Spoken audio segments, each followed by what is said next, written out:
السماوات والأرض والصلاة والسلام على سيد الأنبياء والمرسلين ورحمة للعالمين وشفيع المذنبين وسراج السالكين خاتم النبيين سيدنا ومولانا ومرشدنا وأصحابه أجمعين أما بعد فأعوذ بالله من الشيطان الرجيم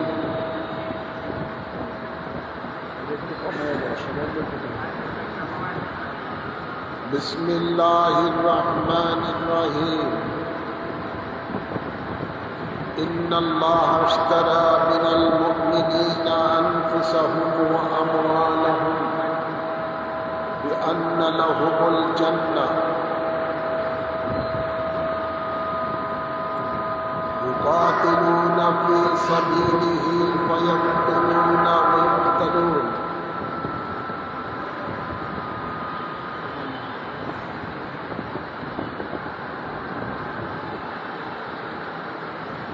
إن الله وملائكته يصلون على النبي يا أيها الذين آمنوا صلوا عليه وسلموا تسليما اللهم صل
मुसल्लियान किराम, শুরুতেই মহান রব্বুল ইজ্জতের দরবারে আসুন আমরা শুকরিয়া আদায় করি, যিনি আমাদের সকলকে শাওয়াল মাসের দ্বিতীয় জুমা ঐতিহ্যবাহী বাইতুল ইজ্জত জামে মসজিদের মাঝে আদায় করার জন্য আসার তৌফিক দান করেছেন। ভলিউম উপরে, এই জন্য সকলে শুকরিয়া দান করে আর বাড়াই দিচ্ছে, কম হইতে পেতেছি, সকলে শুকরিয়া দান করি আলহামদুলিল্লাহ। অসংখ্য অসংখ্য দুরূদ ও সালাম পেশ করছি সরকার দো আলম নূর মুজাসসাম শফিউল মুজনবিন রহমতুল লিল আলামিনের কদম মুবারকে আল্লাহুম্মা আমিন বলি। সাথে সাথে আরো অসংখ্য দুরূদ ও সালাম পেশ করছি নবী পরিবারের আওলাদগণের কদম মুবারকে আল্লাহুম্মা আমিন বলে।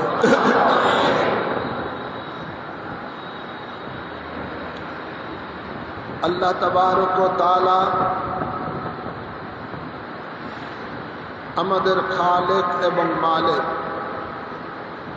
আমাদের হায়াতের মালিক, আমাদের মৌতের মালিক, আমাদের রিজিকের মালিক।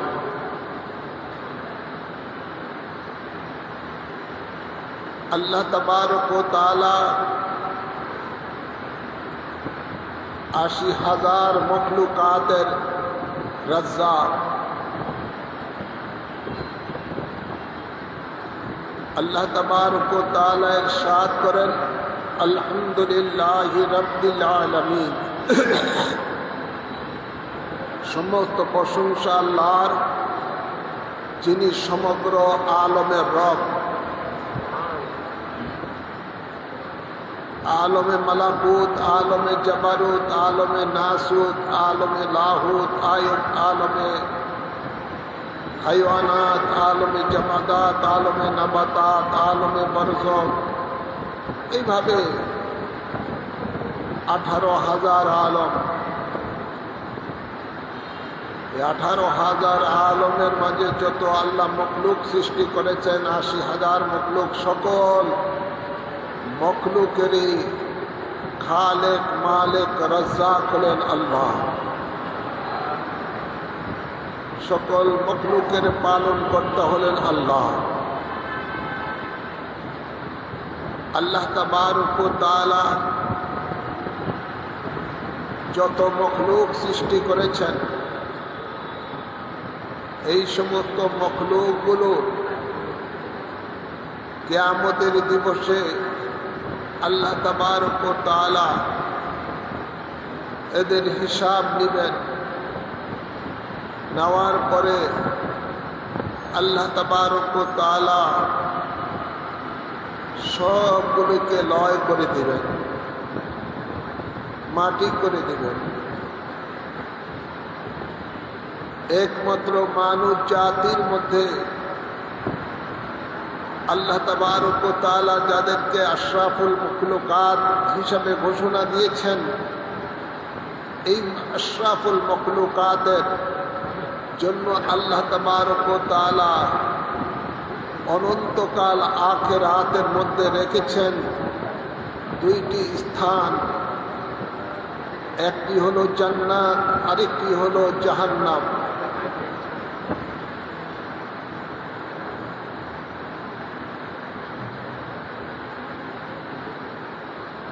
জান্নাত এবং জাহান্নাম, এই দুইটি জায়গা আল্লাহ তাবারক ওয়া তাআলা মানব জাতির জন্য রেখেছেন। যেই সমস্ত মানুষগুলো আল্লাহ এবং তার রাসূলের তাবেদারি করেছেন, ওই সমস্ত মানুষগুলোর জন্য পুরস্কার হিসেবে আল্লাহ তাবারক ওয়া তাআলা জান্নাত রেখেছেন। আর যে মানুষগুলো আল্লাহ রসুলের নাফরমানি করেছেন, সেই মানুষগুলোর জন্য আল্লাহ তাবারক ওয়া তাআলা শাস্তি স্বরূপ জাহান্নাম রেখেছেন, জাহান্নামের জায়গা। তো আল্লাহ তাবারক ওয়া তাআলা চান মুমিনদেরকে জান্নাত দেবেন। যারা মুমিন তাদেরকে আল্লাহ জান্নাত দিতে চান, তাদের সাথে আল্লাহ ব্যবসা করতে চান। কুরআনে পাকে আল্লাহ তাবারক ওয়া তাআলা ইরশাদ করেন, ইন্নাল্লাহা আশতারা মিনাল মুমিনিনা আনফুসাহুম ওয়া আমওয়ালাহুম বিআন্না লাহুমুল জান্নাহ। আল্লাহ বলেন, নিশ্চয়ই আমি মুমিনের জান এবং মাল খরিদ করেছি জান্নাতের বিনিময়ে। আল্লাহ চান যে তার ঈমানদার বান্দারা, মুমিন বান্দাদেরকে আল্লাহ জান্নাত দিবেন।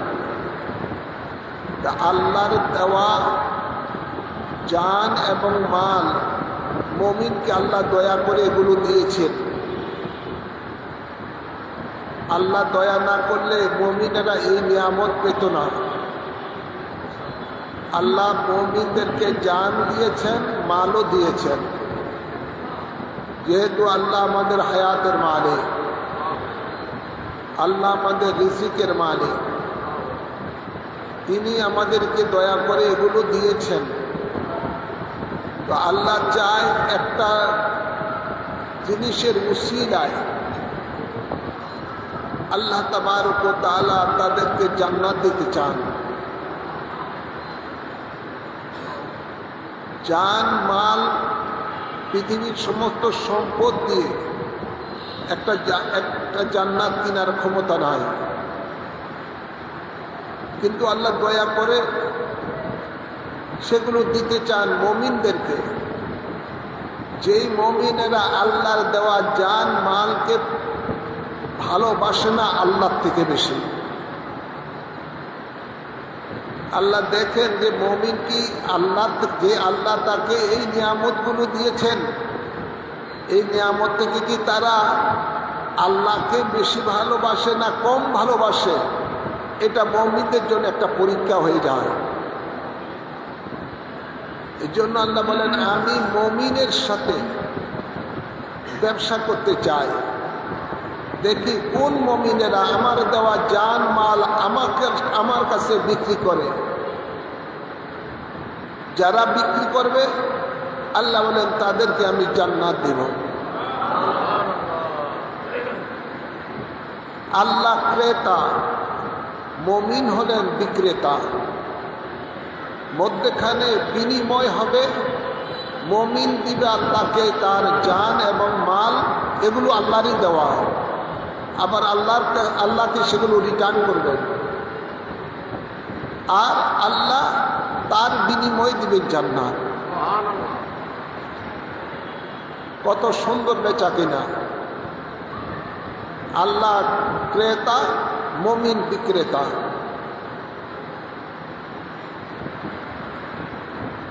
তো যারাই আল্লাহর কাছে তাদের জান মাল বিক্রি করবে তাদের জন্য আল্লাহ জান্নাত রেখেছেন। যারা বিক্রি করে, কিভাবে বিক্রি করবে? আল্লাহ তাবারক ওয়া তাআলার কাছে বিক্রি করবে, অর্থাৎ আল্লাহর সাথে সাথে সেগুলো বলতেছেন, এই ব্যাপারে বলতেছেন ইউকাতিলুনা ফি সাবিলিহি ফায়াকতুলুনা ওয়া ইউকতালুন। এগুলো বিক্রি করবে কিভাবে? মুমিনের আল্লাহর কাছে, তারা আল্লাহর পথে, ফি সাবিলিহি, আল্লাহর পথে যারা তাদের জান এবং মাল কোরবানি করবে।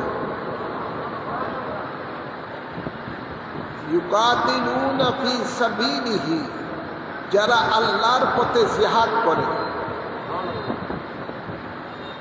ওই জিহাদ করতে গিয়ে ফায়াকতুলুনা ওয়া ইউকতালুন, তারা আল্লাহর দুশমনদেরকে মারবে, কতল করবে, আর ওই কতল করতে গিয়ে তার নিজের জানও আল্লাহ রাহে কোরবানি করে দিবে। যারা আল্লাহর রাহে নিজের জানকে কোরবানি করলো,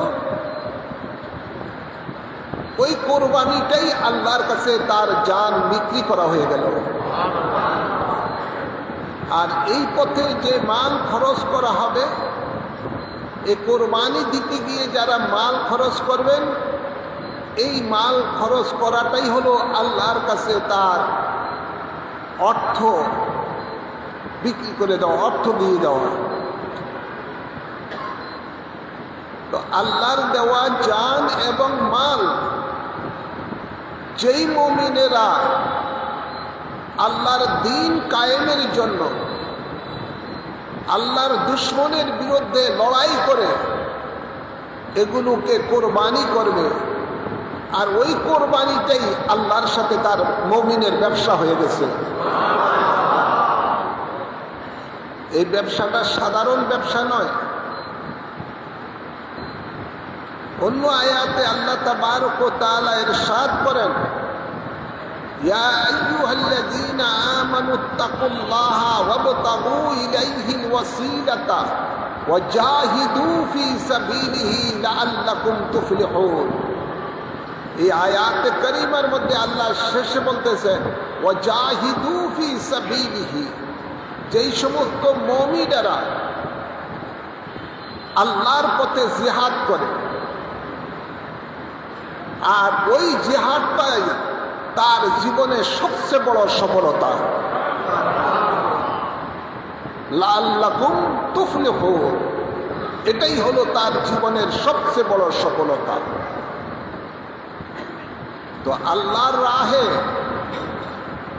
সকল মানুষের ভাগ্যে জোটে না জান মাল কোরবান করে দেওয়া। যেহেতু আল্লাহ যার উপরে খুশি তারাই একমাত্র এই সুযোগ পান। আবার এই সুযোগটা যারা পেয়েছেন, এটাই হলো তাদের দুনিয়ার জিন্দেগির জন্য সবচেয়ে বড় সফলতা। বেঁচে থাকার নাম সফলতা নয়, আল্লাহর রাহে কোরবানি করার নাম সফলতা।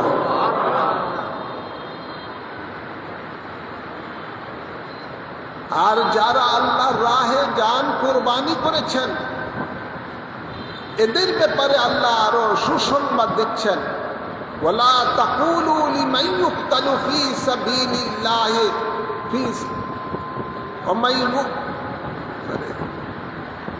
ওয়ালা তাকুলু লিমান ইউকতালু ফী সাবিলিল্লাহ, যারা আল্লাহর রাহে নিজের জানকে কোরবানি করে, আল্লাহ বলেন এদেরকে তোমরা মৃত বলো না। এরা কেমন? বাল আহইয়াউ ওয়ালাকিন লা তাশউরুন, এরা জীবিত। আল্লাহ বলেন তা তোমরা উপলব্ধি করতে পারো না।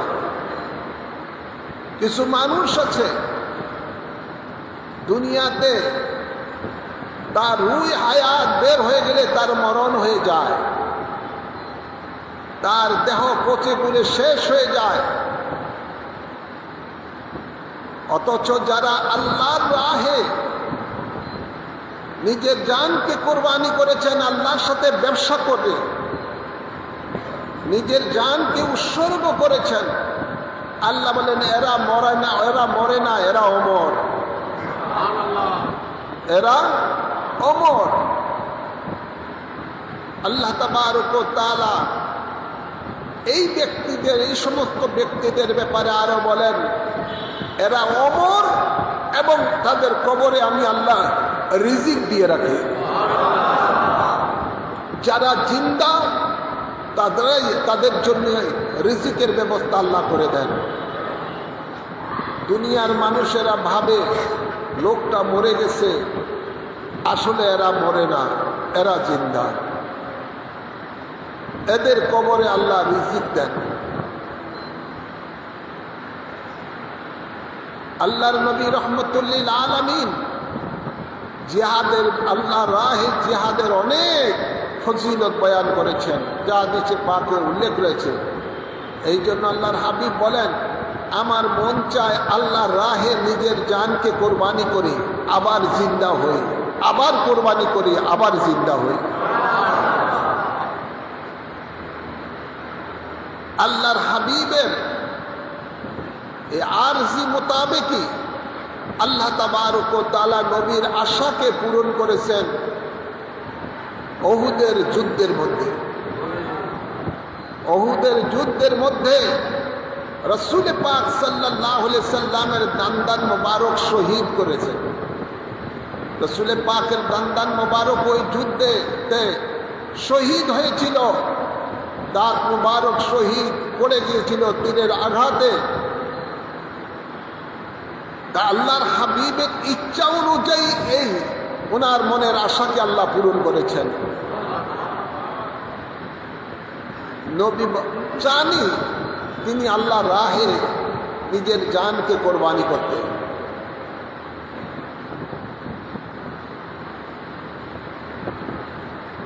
সাহাবায়ে কেরামেরা যখনই আল্লাহর রাহে জিহাদের ডাক শুনতেন তখনই তারা নিজের পরিবার পরিজন সন্তানাদি ব্যবসা বাণিজ্য সব কিছু রেখে দিয়ে তারা যুদ্ধের ময়দানে কাফেরদের সাথে আল্লাহর দুশমনদের সাথে তারা লড়াই করতেন। বাঁচবেন কি মরবেন সেই দিকে খেয়াল নয়, খেয়াল একটাই হলো আল্লাহর রাহে নিজের জীবনকে কোরবানি করে দেওয়া, আল্লাহর দুশমনের সাথে লড়াই করা। রাসূল পাক সাল্লাল্লাহু আলাইহি ওয়াসাল্লাম যখন উহুদের ময়দানে কাফেরদের সাথে যুদ্ধ করছিলেন, এক পর্যায়ে প্রথম পর্যায়ে মুসলমানের জয় লাভ হয়েছিল যুদ্ধেতে। কাফেরদের ফেলে দেওয়া মালগুলো, যেগুলোকে গনিমতের মাল বলা হয়, এগুলো মুসলমানেরা সংরক্ষণ করা শুরু করে দিলেন। আর আবু সুফিয়ান ছিল কাফেরদের ওই যুদ্ধের নেতা। সে উহুদ পাহাড়ের পিছন থেকে আরেকটা পথ ধরে মুসলমানের উপরে আবার দ্বিতীয়বার অতর্কিত হামলা করল। মুসলমান সৈন্যবাহিনী অপ্রস্তুত ছিল, পিছন থেকে যখন আক্রমণ করল, ওই আক্রমণের কারণে মুসলমানের অনেক ক্ষতি হয়ে গেল। প্রায় 70 জন সাহাবায়ে কেরামের তারা শাহাদাতের পেয়ালা পান করেছেন। ওই যুদ্ধেতে হযরতে আমির হামজা রাদিয়াল্লাহু তাআলা আনহু শহীদ হয়েছিলেন। আর ওই যুদ্ধের মধ্যেই উপরে কাফেররা দ্বিতীয়বার আক্রমণ করে মুসলমানকে পর্যদস্ত করল। এই রিপোর্ট যখন মদিনা শরীফের মধ্যে চলে আসলো, কে বা কারা রাস্তা দিয়ে হেঁটে যাচ্ছে, দৌড়াচ্ছে আর বলছে আল জিহাদ, আল জিহাদ, আল জিহাদ। হযরতে হানজালা রাদিয়াল্লাহু তাআলা আনহু রাসূল পাকের একজন সাহাবী ছিলেন। তিনি বিয়ে করেছিলেন ওই যুদ্ধের দিনে। 500 রাত্র আল্লাহর নবী তাকে যুদ্ধেতে যেতে নিষেধ করেছেন। যখনই তিনি আওয়াজ শুনলেন আল জিহাদ, তখন তিনি বাসর ঘরে স্ত্রীকে রেখে দিয়ে, নব দম্পতি স্ত্রীকে রেখে দিয়ে আপনার ফরজ গোসল ছেড়ে দিয়ে পাগল বেশে হাতে তলোয়ার নিয়ে ছুটে গেলেন সেই উহুদের ময়দানের মধ্যে। কাফেরদের সাথে যুদ্ধ করতে করতে এক পর্যায়ে তিনি শাহাদাতের পেয়ালা পান করেছেন। হেরামার যখন মুসলমানের লাশগুলো একত্রিত করা হচ্ছে, আল্লাহর নবী রহমতুল্লিল আলামিন দেখলেন হযরতে হানজালা রাদিয়াল্লাহু তাআলা আনহুর লাশ মুবারক ফেরেশতারা আসমানে তুলে নিলেন। আর তার কে ফেরেশতারা নিজেরাই অতি যত্ন সহকারে হানজালাকে ফরজ গোসল করাচ্ছেন। যখন গোসল শেষ করে আনলেন, তার দেহের মধ্যে পানি টপকাচ্ছে। যেহেতু যারা আল্লাহর রাহে জিহাদ করেন, জিহাদ করার পরে তাদের গোসল দেওয়ার শরীয়তের হুকুম নাই। তাদের এই রক্তমাখা দেহ নিয়ে তাদেরকে আপনার দাফন করতে হয়, এবং এই রক্তমাখা দেহ নিয়ে আল্লাহর ওই বান্দা হাসরের ময়দানে উঠবেন আর সাক্ষ্য দিবেন যে আল্লাহ, আপনার দেওয়া জান মাল আপনারই রাহে আমি কোরবানি করেছি, এই হলো আমার সাক্ষী রক্তমাখা দেহ, জামা কাপড়। এই জন্যই আল্লাহর রাহে যারা শহীদ হন তাদেরকে শহীদ বলা হয়। আল্লাহর রাহে যারা মারা যান তাদেরকে শহীদ বলা হয়।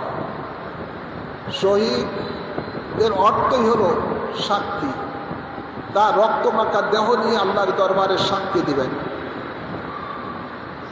তো হানজালা রাদিয়াল্লাহু তাআলা আনহু যেহেতু তার ফরজ গোসল রয়েছিল, তাই আল্লাহ তাকে মর্যাদা দিয়ে ফেরেশতাদের মাধ্যমে তাকে গোসল দিয়ে আল্লাহর হাবিবের সামনে নিয়ে আসলেন। তো ওই যুদ্ধের মধ্যে যখন মদিনা মুনওয়ারায় এই খবর রটে গেল যে আল্লাহর নবী শহীদ হয়েছেন, কে বা কারা এই কথা রটনা করে দিল? এক মহিলা, বৃদ্ধা মহিলা পাগল বেশে উহুদের ময়দানের দিকে রওনা দিলেন।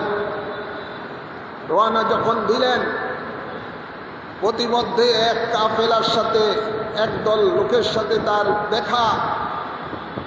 মহিলাকে বলতেছেন, এ বুড়ি তুমি কোথায় যাচ্ছ? আমি উহুদের ময়দানে যাচ্ছি। লোকেরা বললেন, তুমি আর কি খবর আছে? এই যুদ্ধে, উহুদের যুদ্ধের মধ্যে তোমার স্বামী শহীদ হয়ে গেছে।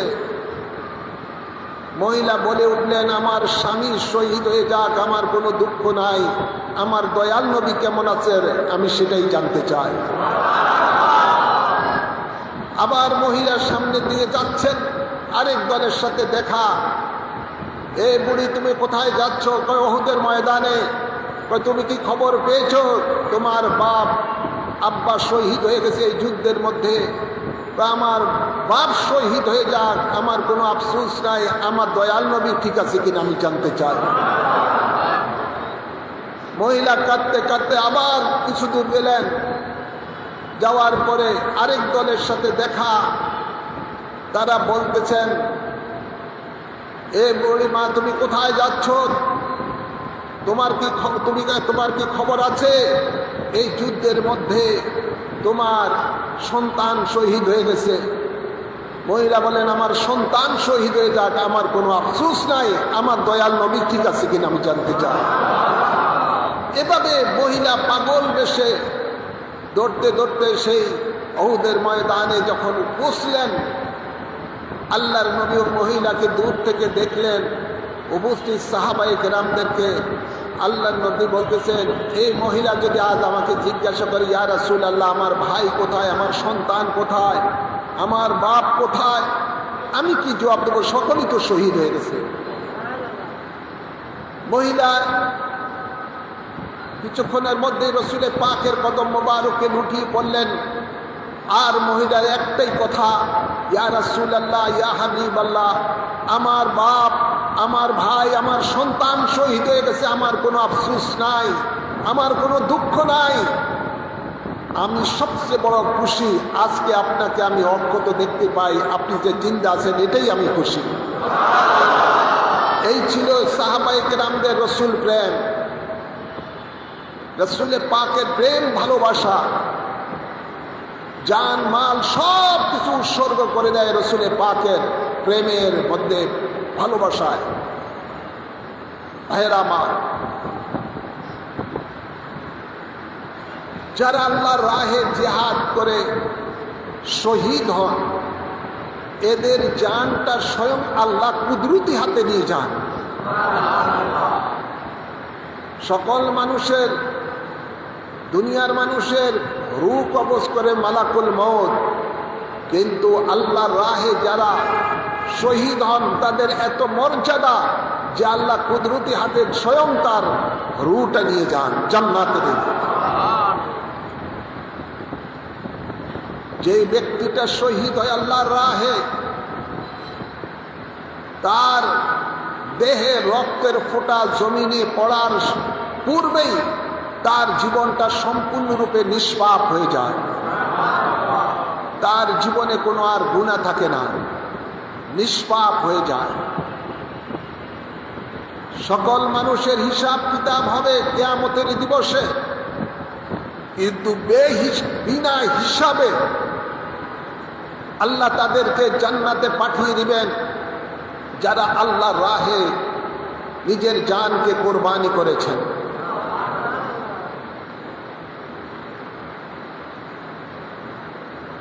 এই মর্মে আল্লাহ তাবারক ওয়া তাআলা আরো ইরশাদ করেন, কুল ইন্না সালাতি ওয়া নুসুকি ওয়া মাহইয়ায়া ওয়া মামাতি লিল্লাহি রাব্বিল আলামিন। বন্ধু আমার, আপনি এলান করে দেন, আমার জান, আমার কুরবানি, আমার নামাজ, আমার কুরবানি, আমার জীবন, আমার মরণ একমাত্র আল্লাহর জন্য। যখনই প্রয়োজন হবে আল্লাহর জন্য জান মাল কুরবানি করে দিতে হবে। এটাই হলো মুমিনের কাজ। মুমিনের জানের মালিক সে নয়, মালের মালিক সে নয়, এগুলো তো আল্লাহর, আল্লাহ মালিক।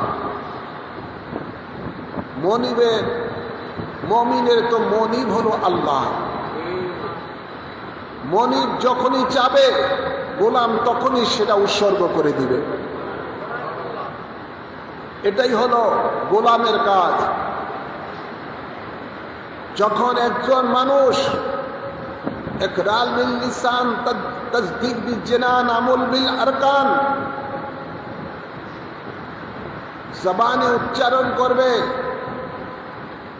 হৃদয়ের মধ্যে কলবে সেটা বিশ্বাস রেখে আমলের দ্বারা বহিঃপ্রকাশ করে, যখন একজন মুমিন বলবে আশহাদু আল্লা ইলাহা ইল্লাল্লাহু ওয়া আশহাদু আন্না মুহাম্মাদান আবদুহু ওয়া রাসূলুহু, যখন মুমিন বলবে লা ইলাহা ইল্লাল্লাহু মুহাম্মাদুর রাসূলুল্লাহ সাল্লাল্লাহু আলাইহি সাল্লাম, তখন ওই মুমিনের আর নিজের বলতে কোনো কিছুই নাই। তার জান মালের মালিক আল্লাহ রাসূল, তার নিজের বলতে আর কিছুই নাই, সব কিছুর মালিক আল্লাহ রাসূল। তাই যখনই আল্লাহ রাসূল ডাক দিবে, ওই ডাকে সাথে সাথে সাড়া দিতে হবে। ইরশাদ হচ্ছে, আল্লাহ কোরআনে পাকে ইরশাদ করেন, ইয়া আইয়ুহাল্লাযীনা আমানু ইসতাজীবু লিল্লাহি ওয়া লির-রাসূল ইযা দাআকুম লিমা ইউহয়িকুম। আল্লাহ বলেন, হে ঈমানদারগণ, আল্লাহ এবং রাসূল যখনই তোমাকে ডাক দিবে সাথে সাথে সেই ডাকে তোমরা সাড়া দিবে। কাল বিলম্ব করা যাবে না, সাথে সাথে তোমরা সেই ডাকে সাড়া দিবে যিনি তোমাদেরকে প্রাণ দান করেছেন। সুবহানাল্লাহ বলেন না? আমাদেরকে প্রাণ দিয়েছেন কে? আওয়াজ করে বলেন, কে দিয়েছেন? আল্লাহ দিয়েছেন। আল্লাহ বলেন, যিনি তোমাকে প্রাণ দিয়েছেন তিনি যখনই তোমাকে ডাক দিবে, যেই কোনো কাজের জন্য সব কাজ রেখে দিয়ে, দুনিয়াবি কাজ রেখে দিয়ে আল্লাহ রসুলের ডাকে সাড়া দিয়ে দিতে হবে। নির্দেশ কার? নির্দেশ আল্লাহ। কিন্তু আফসোস, আজ আমরা ইমানদার দাবি করি, মুমিন দাবি করি, আল্লাহর প্রেমিক দাবি করি, রসুল প্রেমিক দাবি করি, কিন্তু আল্লাহ রসুলের জন্য জানমাল দেওয়ার মতো মানুষ খুব কম, খুবই কম, পাওয়া যাবে না। আল্লাহ হেদায়েত দান করুন। আমি মনে করি আজকে বিশ্বের মধ্যে, ফিলিস্তিনের জমিনের মধ্যে আজকে যেভাবে ইহুদি নাসারাদের বিরুদ্ধে নিরস্ত্র মুসলমানেরা যে যুদ্ধ জিহাদ করে যাচ্ছে, ওরা তো মরে না, ওরা অমর। ওরাই প্রকৃতপক্ষে খাঁটি ঈমানদার। শত বিপদের মধ্যে বাতিলের সামনে, আল্লাহর দুশমনের সামনে মাথা নত করে নাই। আর আরব রাষ্ট্রের মধ্যে কতগুলো মুনাফিক রয়েছে বাদশা, এই মুনাফিক গুলো আজকে আল্লাহর দুশমনদের সাথে আতাত করতেছে। আতাত করে দুশমন, আল্লাহর দুশমনের বিরুদ্ধে তারা কোনো কথা বলে না। যদি বলতো আজকে এই ইহুদি নাসারাদের এত স্পর্ধা তারা পেত না। মুসলমান, নিরীহ মুসলমান, ছোট ছোট শিশুদেরকে যেভাবে তারা মেরে মেরে নিচ্ছিন্ন করে দিচ্ছে, এই ধরনের বর্বরতা পৃথিবীর ইতিহাসে আর নাই। অথচ আমরা দেখতে পাই এই ইসরায়েলকে চালায় অস্ত্র দিয়ে, অর্থ দিয়ে, সব কিছু দিয়ে আমেরিকা। সপ্তম নৌবহর সহ যত কিছু আছে সব কিছু, অস্ত্র শস্ত্র, টাকা পয়সা, যাবতীয় যা কিছু আছে সব কিছু আমেরিকাই ইসরায়েলকে সহযোগিতা দিয়ে তারা তাদের কাজগুলো চালাচ্ছে।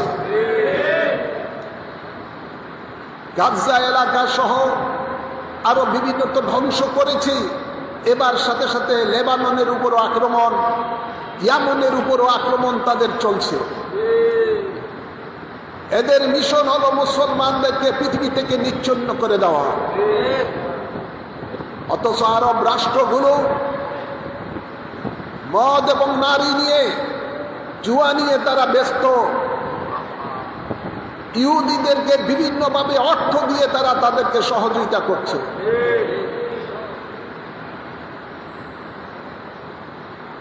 এগুলো হলো মুনাফিক।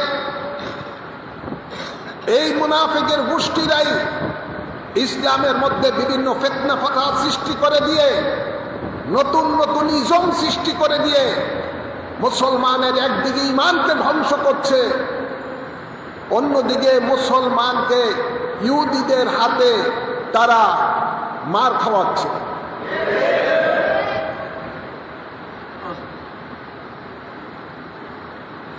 বুখারী শরীফের হাদিস, আল্লাহর হাবিব বলেন, আফজালুল জিহাদে কালিমাতুল হক ইনদা সুলতানিন আযা। জালিম পরাক্রমশালী বাদশাদের বিরুদ্ধে, রাষ্ট্রপ্রধানের বিরুদ্ধে সত্য কথা বলা, প্রতিবাদ করা, এটা হলো সবচেয়ে বড় জিহাদ। প্রত্যেক বিশ্বের যেখানে যারা ঈমানদার মুসলমান রয়েছেন, প্রত্যেকেরই কর্তব্য হবে দল মত নির্বিশেষে আল্লাহর দুশমন, ইসলামের দুশমনদের বিরুদ্ধে জিহাদে লিপ্ত হওয়া। জিহাদ ঈমানদারের উপরে আল্লাহ ফরজ করেছেন। জিহাদ ঈমানদারেরা যদি না করে, তাহলে সেই ঈমানদারের আর ঈমান সহি সালামতে থাকবে না।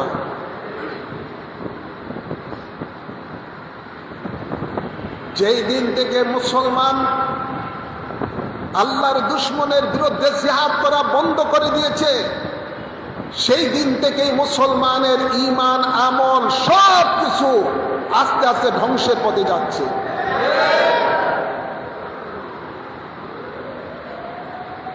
মুসলমান আজকে আমাদের সকলকে ঐক্যবদ্ধ হতে হবে।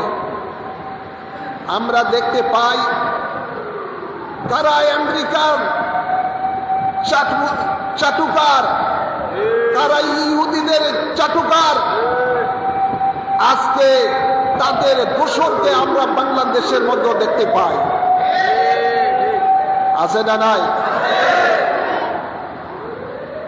আজকে বাংলাদেশের মধ্যে দেখবেন মাঠে ময়দানের মধ্যে কারা নির্যাতিত মুসলিম সেই ফিলিস্তিনিবাসীদের পক্ষে কারা কথা বলে, আজকে আপনারা যদি চোখ কান খুলে দেখেন তাহলে তা আপনারা দিবার লোকের মতো দেখতে পাবেন।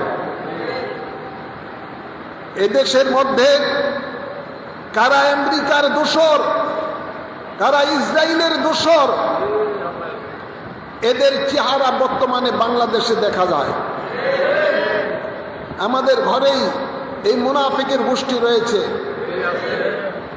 আপনারা দেখেন আমাদের দেশের সালাফি ওয়াহাবি যুবক সমাজ যেগুলো যেই সালাফি মৌলবীদের কথায় তাদের আসলকে ভুলে গেছে, ঈমান হারাচ্ছেন, সেই যুবকেরা দেখে না যে বাংলাদেশের মধ্যে আহমদুল্লাহ সহ আরো কতগুলো আব্দুর রাজ্জাক বিন ইউসুফ, মহসিন, আরো কতগুলো শয়তান রয়েছে সালাফি মৌলবী, যেগুলোর মিডিয়াতে কথা মিষ্টি মিষ্টি কথা শুনে তাদের ঈমান ধ্বংস করতেছে, আসল মূল থেকে সরে যাচ্ছে। আজকে এদের মুখে ফিলিস্তিনের পক্ষে কোনো কথা নাই, তাদের মুখের মধ্যে কুলুপ মেরে রেখেছে, কোনো কথা, কোনো প্রতিবাদও নাই। শুধু তাই নয়, বাংলাদেশের মধ্যে আরেকটা মুনাফিক দল তাবলীগ জামাত, এদের পক্ষ থেকে কোনো প্রতিবাদ নাই। আমরা আরো দেখতে পাই বর্তমানে জামাত ইসলামী, এদের পক্ষ থেকেও কোনো প্রতিবাদ রাজধানীর বুকে আমরা দেখতে পাই না। ক্ষমতার লোভে সব চুপচাপ। ইসরায়েলের বিরুদ্ধে যদি বলতে চায় তাহলে আমেরিকা নারাজ হয়ে যাবে, আর আমেরিকাকেই তারা বড় গুরু ঠাকুর মনে করে ক্ষমতায় যাওয়ার জন্য।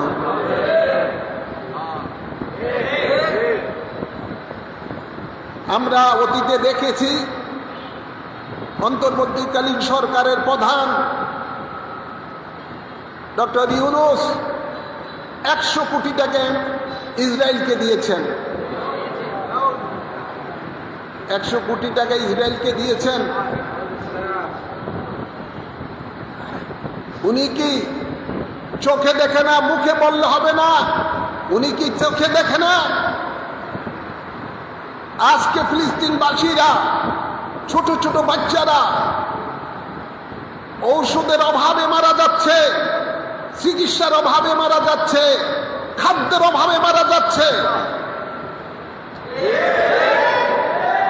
তুমি 100 কোটি টাকা ইসরায়েলকে দিয়েছ, যদি তুমি সত্যিকারে মুসলমান হয়ে থাকো তাহলে 500 কোটি টাকা পাঠিয়ে দাও ফিলিস্তিন মুসলমানের জন্য, দেখি তুমি কেমন মুসলমান। কি বলেন? আরে তার টাকা দরকার নাই, এটা আমাদের জনগণের টাকা, জনগণের টাকা পাঠিয়ে দাও, ঔষধপত্র পাঠিয়ে দাও, খাদ্য সামগ্রী পাঠিয়ে দাও, এদেশের জনগণ খুশি হবে। যেহেতু লুটেরারা জায়গায় যখনই ক্ষমতায় আসে হাজার হাজার কোটি টাকা জনগণের লুটপাট করে নিয়ে যায়, তো জনগণের টাকা কিছু মুসলমান, নিরীহ মুসলমানের সহযোগিতার জন্য, ফিলিস্তিনি মানুষের জন্য পাঠিয়ে দাও, মুসলমান খুশি হবে। কি বলেন? খুশি হবে না? সেটা করবে না, আমেরিকা নারাজ হয়ে যাবে। আর সব আমেরিকার 5 চাকা গোলাম। এগুলো ঈমান বলতে কোনো কিছুই নাই। এদের থেকে সাবধান থাকতে হবে। যারা আজকে মজলুম মুসলমানের, ফিলিস্তিনি মুসলমানের পক্ষে দাঁড়ায় না, মনে করবেন এগুলো হলো 1 নম্বর আমেরিকার দালাল, ইহুদিদের দালাল। এগুলোকে কোনো রকমের কোনোভাবে সমর্থন দেওয়া যাবে না। আমেরিকা এবং ইহুদিদের দালালদেরকে। আমরা ইসলামিক ফ্রন্ট বাংলাদেশের পক্ষ থেকে আমি বহু আগের থেকেই বাংলাদেশ আহলে সুন্নাত ওয়াল জামাতের পক্ষ থেকে বহু আগের থেকেই এই ইহুদিদের বিরুদ্ধে, ইহুদি নাসারাদের বিরুদ্ধে প্রতিবাদ করে আসতেছি। মুসলমান মজলুম মুসলমানের পক্ষে কথা বলে আসতেছি। গত 2 দিন আগে আপনারা দেখেছেন ঢাকা জাতীয় প্রেস ক্লাবের সামনে আমাদের প্রতিবাদ সমাবেশ হয়েছে সংগঠনের পক্ষ থেকে। চট্টগ্রামে হয়েছে, সারা বাংলাদেশে হচ্ছে। আজকেও নারায়ণগঞ্জের মধ্যে ইসলামিক ফ্রন্ট বাংলাদেশ নারায়ণগঞ্জ জেলা শাখার কর্তৃক আজকে একটা বিক্ষোভ মিছিল ফিলিস্তিনিদের পক্ষে বের হবে। জুমার পরে আপনারা সকলে দলবদ্ধভাবে এই বিক্ষোভ মিছিলে অংশগ্রহণ করবেন। আমরা তো পারি না সরাসরি গিয়ে ফিলিস্তিনিদের পাশে দাঁড়াতে, অন্তত প্রতিবাদ তো করা যাবে। ঈমানের 3টা স্তর। আপনার যদি শক্তি থাকে, সরাসরি অস্ত্র নিয়ে ইসলামের শত্রুদের বিরুদ্ধে রুখে দাঁড়াতে হবে। এটা হলো 1 নম্বর ঈমানদারের লক্ষণ। যদি সেটা সম্ভব না হয়, অন্তত 2য় স্তর ঈমানদারের হলো মুখে মুখে আল্লাহর দুশমনের বিরুদ্ধে কথা বলতে হবে, প্রতিবাদ করতে হবে। আর সেটাও যদি সম্ভব না হয়, অন্তরে অন্তরে আল্লাহর দুশমনদেরকে ঘৃণা করতে হবে। আমরা তো আজকাল বাংলাদেশে একদিকে আমেরিকা ফিলিস্তিনদের বিরুদ্ধে কথা বলি, আর অন্যদিকে দেখা যায় তাদের পণ্য আমরা অনায়াসে খরিদ করে আমরা সেগুলো কি করি, ভোগ করি। নাউযুবিল্লাহ বলতেন না? কোন রকমের আমেরিকা এবং ইসরায়েলি পণ্য কোন অবস্থায় কোন মুসলমান যদি তার মধ্যে যারা পরিমাণ মহব্বত থাকে মুসলমানের প্রতি, ঈমান থাকে, তাহলে তাদের পণ্য কিনা যাবে না। তাদের পণ্যকে বয়কট করতে হবে। সরকারকে বলবো এদের পণ্যকে ব্যান করে দেওয়া, কিন্তু পারবে না, এরা করবে না। এই কারণে করবে না যেহেতু এরা তো তাদের দালাল, করবে না গুলো। ইদানিং কালে আমরা আরো দেখতে পাই এই দালালদের আরেকটা চরিত্র। গত 5ই আগস্টের পরে আমরা দেখেছি প্রায় 100-র উপরে ওলি আল্লাহর মাজার ভেঙেছে তথাকথিত তৌহিদি জনতার ব্যানারে। আমি বহুবার এই মসজিদের মিম্বরের মধ্যে বলেছি, বিভিন্ন জায়গায় বলেছি, এই সমস্ত দুষ্কৃতিকারীদেরকে আইনের আওতায় আনতে, গ্রেফতার করতে। কিন্তু আজও পর্যন্ত এই আপনার কোটি কোটি টাকার সম্পদ ওলি আল্লাহর মাজার শরীফ ভেঙে, বিভিন্ন দরবার ভেঙে তারা লুটপাট করেছে। 100-র উপরে আউলিয়া কেরামের মাজার শরীফ ভেঙেছে। ঈদ মিলাদুন নবীর মিছিল আক্রমণ করে নবী প্রেমিককে শহীদ করেছে। আজও পর্যন্ত একজনও দুষ্কৃতিকারীদেরকে সরকার গ্রেফতার করতে পারে নাই বা গ্রেফতার করে নাই। আর যখনই ইহুদি পণ্য, বাটা সহ আরো কতগুলি ইহুদি পণ্য, যখন কেউ কেউ লোক অতি উৎসাহিত হয়ে আপনার সেগুলো লুটপাট করছে বা ভাঙচুর করেছে, আমরা ইদানিং কালে দেখতে পাই ইসরায়েলকে খুশি রাখার জন্য, আমেরিকাকে খুশি রাখার জন্য এ পর্যন্ত 50 জন গ্রেফতার করে ফেলেছে। কথা বলছেন না? তাদেরকে খুশি করার জন্য তুমি 50 জন লাগাতে 1 সপ্তাহ না যাইতে তোমরা গ্রেফতার করতে পারো। আর আল্লাহর ওলিদের বাজার ভাঙচুর করেছে, কোটি কোটি টাকার সম্পদ ধ্বংস করেছে, তোমরা আজও একজনকেও গ্রেফতার করো নাই। তো তোমরা কোন জাতের মুসলমান বাংলাদেশের মানুষ বুঝতে পেরেছে, ঠিক না বাড়ি? এদের ব্যাপারে সকলে সাবধান থাকতে হবে। আপনাদেরকে আমি ইঙ্গিতের সরাসরি কিছু জিনিস চুপড়ে ধরে যাচ্ছি। আমরা বড় দুর্ভাগ্য, বাংলাদেশের মানুষ বড় দুর্ভাগ্য। বাংলাদেশের মানুষের অধিকাংশ বাংলাদেশের মানুষ হুজুকে পাগল। আজকে তৌহিদি জনতার ব্যানারে যেই সমস্ত জঙ্গিরা ফাঁসির আসামি, যাবজ্জীবনের আসামি, এই ধরনের জঙ্গি বহু বিনা বিচার বিনা আপনার এই যাতে তারা খালাস পেয়ে গেছে, ছেড়ে দিয়েছে। বিভিন্ন খবরের মধ্যে আমি দেখতে পাই প্রায় ৭,৫০০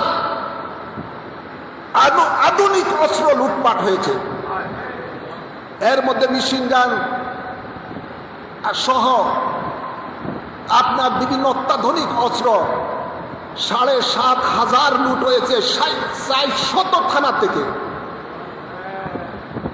জঙ্গিদের হাতে এই অস্ত্রগুলো চলে গেছে। তোমরা এই সংস্কার ওই সংস্কার করার জন্য পাগল হয়ে গেছ।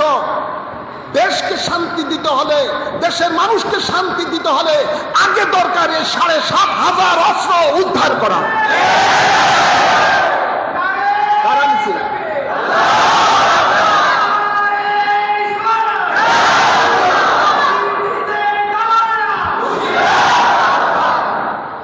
যেগুলোর হাতে অস্ত্রগুলো চলে গেছে এগুলো সব আমেরিকার দালাল, ইহুদিদের দালাল।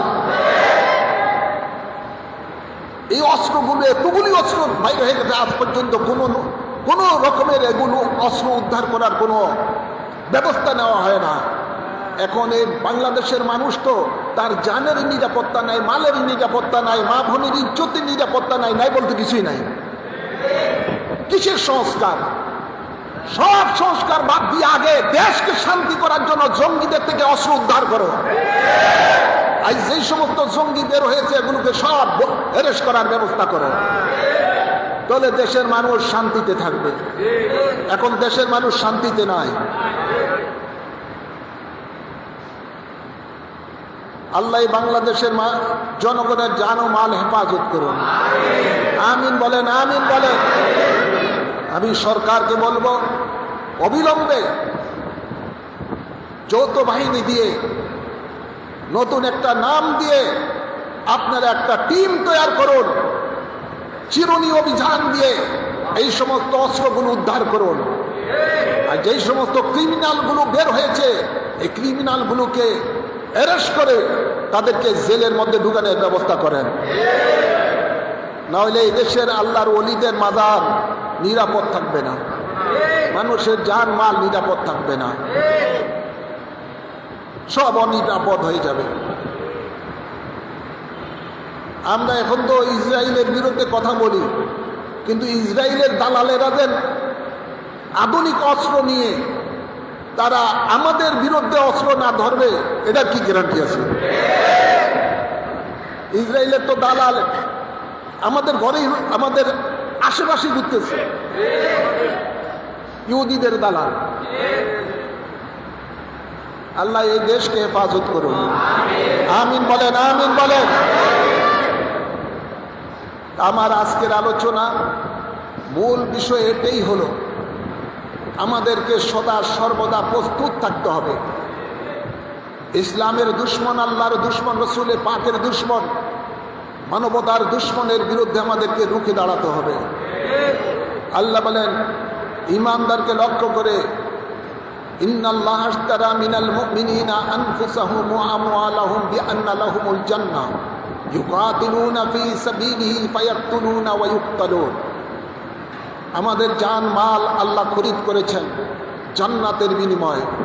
এই জান মাল যখনই আল্লাহর দ্বীনের জন্য প্রয়োজন হবে, আল্লাহর দুশ্মনের বিরুদ্ধে আমাদেরকে জান মাল উৎসর্গ করে দিতে হবে। আল্লাহর পক্ষে দাঁড়াতে হবে, দ্বীনের পক্ষে দাঁড়াতে হবে। এই দাঁড়াতে গিয়ে আল্লাহর দুশ্মনদেরকে নবীর দুশমনদেরকে, ইসলামের দুশমনদেরকে আমরা হত্যা করব, প্রয়োজন পড়লে শহীদ হব। আর এই শহীদের জিন্দেগিটাই হলো একজন ইমানদারের জন্য সবচেয়ে বড় সফলতা। ওয়াজাহিদু ফি সাবিলিহি লাআল্লাকুম তুফলিহুন। আল্লাহ বলেন এটাই হলো তোমাদের জীবনের সবচেয়ে বড় সফলতা। গাড়ি বাড়ি, টাকা পয়সা, ধন দৌলত অর্জন করার এই সফলতা নয়, মালিকের নামের উপরে নিজের জান মালকে কোরবানি করে দেওয়াই হলো সফলতা। ওয়া মা আলাইনা ইল্লাল বালাগ। যারা সুন্নত পড়েন নাই